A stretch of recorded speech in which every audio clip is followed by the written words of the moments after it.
Hi hi hi welcome to smiley life style.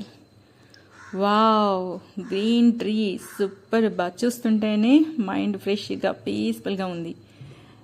ఇది మామిడికాయల చెట్టు. ఓ, ఇప్పుడు మార్చ్ మంత్ కదా, మామిడికాయలు తెలుగు న్యూ ఇయర్ ఉగాది వస్తుంది. మామిడికాయలు కూడా రెడీ అయిపోయాయి. వావ్, చూస్తుంటే నోరు ఊరిపోతుంది, మౌత్ వాటరింగ్ వచ్చేస్తుంది కదా. ఎస్, ఇది మా ఇంటి వెనకాల ఉండే చెట్టు అండి. ఈ చెట్టు స్పెషాలిటీ ఏంటంటే 365 రోజులు కూడా కాయలు కాస్తూనే ఉంటుందండి.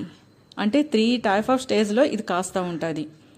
ఎలా అంటే పువ్వు వస్తుంటుంది ఒక సైడ్ నుంచి, ఆల్రెడీ కాసిన కాయలు ఇంత పెద్ద పెరుగుతూనే ఉంటాయి ఒక సైడు. ఇంకో సైడ్ వచ్చేసి పువ్వు వస్తున్న చిన్న పింజలుగా ఉంటుందన్నమాట ఒక సైడు. అంటే 3 రకాలుగా స్టెప్ బై స్టెప్ అలా కాస్తూ ఉంటుంది. సో చాలా కాయలు వస్తాయండి.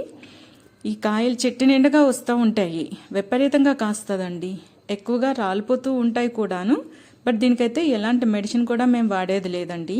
ఇంటి దగ్గర వేసుకునే చెట్టు అనమాట. నీరు కోసం వేసుకున్నాము అండ్ కాయల కోసం కూడా వేసుకున్నాములేండి. బట్ ఇదైతే 365 రోజులు కూడా కాయలు కాస్తుందని చెప్పేసి అంటే నర్సరీలో తెచ్చేసి మేము వేసుకున్నాము. చాలా పెద్ద చెట్టు అయింది తొందరగా. ఎలాంటి మందులు కూడా, క్రిమిసంహారక మందులు కూడా దీనికి వాడిందే లేదు ఈ రోజు వరకు కూడా.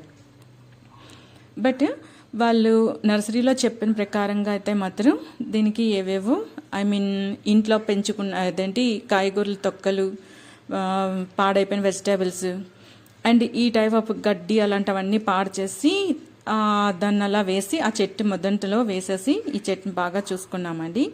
అలాగా ఆర్గానిక్ మామిడికాయలుగా తయారైందనమాట. దీనికి ఎలాంటి మందులు కూడా వాడట్లేదు. బట్ కాయలు అయితే మాత్రం చాలా బాగుంటాయి. ఇప్పుడు మీరు చూస్తున్నారు కదా, ఒకవైపు పువ్వు ఉంది, ఒకవైపు కాసిన కాయలు ఉన్నాయి, ఇంకా చిన్న చిన్న పింజలు వస్తున్నా ఆ కాడల్ లాంటి వాటి దగ్గర ఉన్నాయన్నమాట. మీకు సరిగ్గా కనిపించింది, ఇప్పుడు కనిపిస్తుంది కదా. ఎస్, అలా అనమాట. ఈ చెట్టు డైలీ వెజిటబుల్స్లో, కర్రీస్లోని గట్రా యూజ్ చేస్తూ ఉంటామండి ఎక్కువగా. కాకపోతే కాయ మాత్రం పెద్దది అవ్వదండి. మీరు ఇప్పుడు చూస్తున్నారు కదా పెద్ద కాయ, ఆ కాయ వరకు మాత్రమే ఉంటుంది.